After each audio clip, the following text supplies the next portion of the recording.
And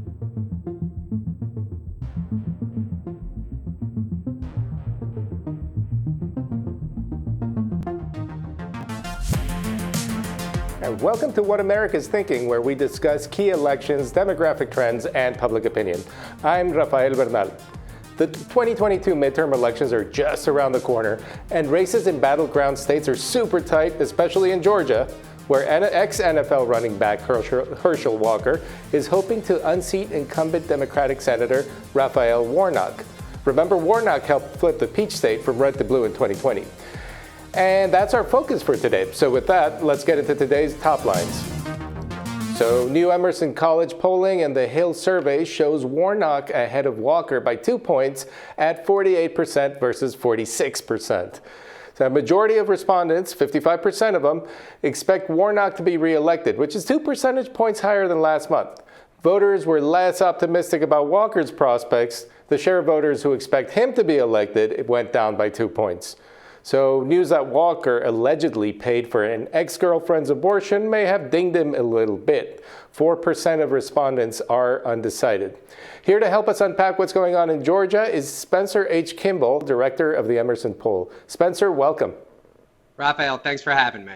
So let's start broad. What's going on in Georgia?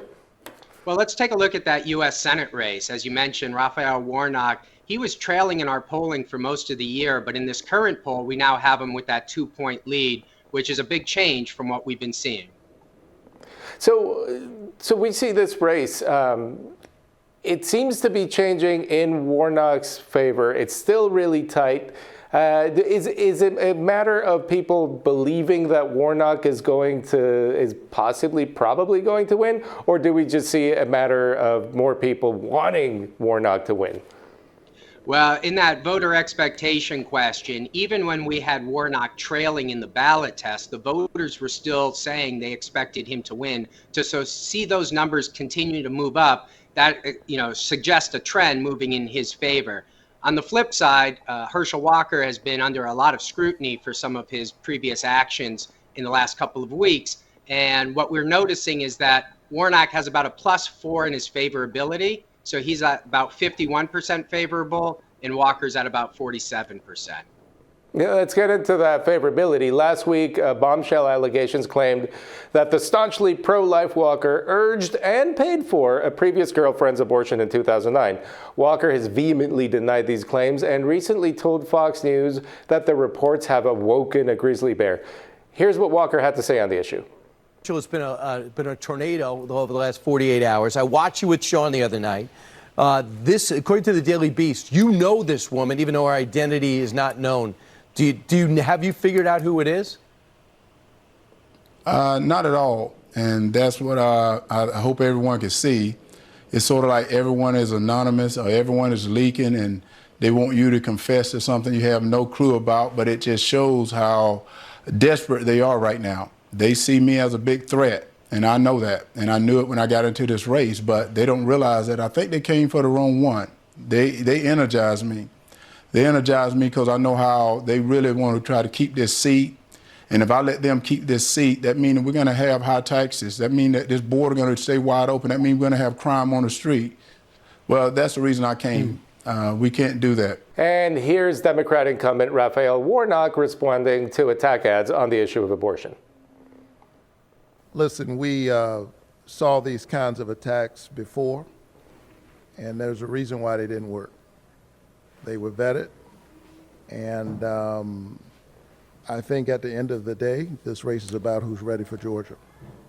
And the contrast between me and my opponent couldn't be more obvious. And I think that in the days ahead, that'll become increasingly clear. So we have kind of a he said, they're putting out conflicting arguments. Do the polls tell us who Georgia voters are generally believing? Well, we didn't ask specifically on these issues regarding the abortion situation for Herschel Walker. But what we're seeing in their name recognition is both candidates' unfavorables are also going up. So both candidates, while their favorable numbers are fairly high, when we look at that intensity of unfavorable, 40% roughly say that they are very unfavorable about both candidates. And so you're obviously seeing a pretty strong political or partisan divide in this race. So, I mean, there's a lot of mudslinging. The negative ads are having their effect. But what are Georgia voters concerned about? Is it this abortion issue, or is it more like the national voter concern on the economy? Well, overall, the voters are most concerned about the economy. Roughly, 40% say that's their number one issue. Abortion access is one of about 3 or 4 issues. For example, it's about 10%. It falls in line with crime, falls in line with immigration reform, it falls in line with threats to democracy. So you can see there's 3, 4, 5 issues underlying, but the big issue is on the economy, and that's why Walker, despite some of this negative press attention, is still very competitive in this race. And when we talk about the governor's race, we'll kind of see how that's playing out there as well. Well, before we get to the governor's race, so Walker has the economy in his favor, like most Republicans today. Is there also sort of a bigger sort of MAGA sentiment? Is that base broader in Georgia than in other states? Yeah, so when we take a look at a question that we've been asking around the country about the search of Mar-a-Lago, and what we're finding is in some states, people are less likely to vote for Donald Trump because of that search. And in some states, like in Georgia, they're more likely. And so there looks to be a bit of a rally around Trump here in Georgia as compared to what we saw, let's say, in Colorado or in Massachusetts, where we don't see the rally around. We actually see a rally against because of the search. And so that issue is playing a little differently around the country. And when we ask that 2024 ballot test question about Biden and Trump, Trump holds a slight 2-point lead there. And obviously, Georgia was a state that went by about 0.2 of a point to Biden. So still a very competitive race and situation in Georgia. So in terms of demographics, how are each candidate's identities affecting their potential to win in this Georgia Senate race? You have a black football hero and you have a black minister for pretty much the most respected church in the South, probably. How are the parties being able to balance these identity issues out? Well, we're certainly looking at a racial ethnic divide here in this race. We also see it as well in the governor's race, where you have the African-American black vote breaking pretty heavily for Warnock, despite running against another black candidate. And so Warnock is still carrying that vote by a considerable margin. The white vote is breaking more for Walker. Where the swing vote seems to be is amongst that Hispanic population in the state. While it's not a large population, it is a growing, and that seems to be the vote that is swinging from voting for Biden in 2020 to looking at potentially voting for one of these Republican candidates in 2022. All right, well, stay tuned. We'll be right back to talk about the other closely watched race in the Peach State, the gubernatorial contest between Republican incumbent Brian Kemp and the Democratic challenger Stacey Abrams. Stay with us. All right, we're back with Spencer Kimball, director at the Emerson College poll, talking about the highly anticipated contests in Georgia. According to the latest Emerson Hill poll, Democrats are besting the GOP in the Senate race, but the same cannot be said for the gubernatorial race. So Republican Governor Brian Kemp is ahead of Democratic challenger Stacey Abrams. There's no doubt Abrams is putting up a formidable fight, but the poll reveals Kemp is still more popular among Georgia voters. 51% support Kemp and 62% expect him to be reelected, while 46% plan to vote for Abrams and only 38% expect she will get reelected. Spencer, what do you make of those numbers? Well, when we come back to that favorability question and we ask, how do you like the candidates? The Governor Kemp is at 57% approval. Stacey Abrams is down at like 50%. So it's a good number for Stacey Abrams, but she's running against a very popular incumbent governor this time. And that's why the poll numbers from basically the beginning of our polling has had Kemp holding this 4 or 5 point lead throughout. So for Governor Kemp, the first question that always comes to mind about his likability is how's he doing with the Trump base? He went against Trump after the 2020 election, famously. Georgia went for Biden. Biden is president. Did that hurt him in the long run? Well, he ran one of the strongest incumbent primaries in the country, beating Perdue by 50 points. That was the Trump-endorsed candidate that he beat. So he really made a statement in that race, and it looks like the Republicans have fallen in line with Kemp as far as voting for him. There may be a little bit of a melt when we take a look at that Senate race total and the governor's race, but it looks like the Republicans have fallen in line at this time. And sort of the converse side of that, Stacey Abrams she's well loved by Democrats, absolutely, but Republicans have been hitting her for years now. Are her negative numbers preventing her from getting those few independent voters in the middle? Yeah, I would say that her negatives, while she has a very strong positive base, nearly 50%, her negatives are also near 50%. And most concerning for Abrams is that the very unfavorable rating is at 46%. So she has very little room to get to that 50% threshold. Now, remember, in Georgia, you do need to get to 50% to avoid a runoff. But at this point, her numbers, particularly those unfavorables, make her very difficult for a voter to switch over to her at this time. So if we add the two races that we've been talking about, Warnock is slightly ahead of Walker, Kemp is slightly ahead of Abrams, there seems to be some crossover. Do these polls tell us a little bit about who is a Kemp-Warnock voter? Yeah, so we have a lot of ticket splitting. If we just look at these numbers, you're looking at about 7% of the electorate would go from a Democrat to a Republican and vice versa. And so this group of voters is primarily the independent vote. And in Georgia, we don't register by party, but we ask people their affiliation.